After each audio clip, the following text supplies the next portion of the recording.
அவர் தமக்கு முன் வைத்திருந்த சந்தோஷத்தின் பொருட்டு அவமானத்தை எண்ணாமல், அதாவது அவருக்கு அவமானம் அங்கு இருந்தது, அதுதான் இதுக்கு அர்த்தம்.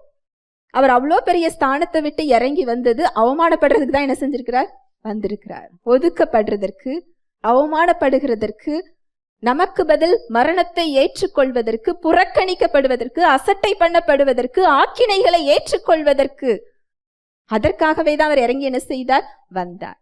அந்த அவமானம் இருந்தது, அது அவர் என்ன செய்யலையா, எண்ணலையா. எப்படி ஆபிரகாம் அவருடைய பலவீனத்தை எண்ணாமல் இருந்தாரோ, இயேசு கிறிஸ்து அவமானத்தை என்ன செய்யலையா, எண்ணல.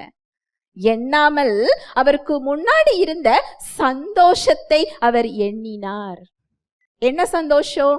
நீங்களும் நானும் தேவனுடைய பிள்ளைகளாக என்ன செய்ய போறோம், மாறப்போகிறோம். அவருடைய உறவிற்குள் வரப்போகிறோம். நாம் மீட்கப்பட போகிறோம்.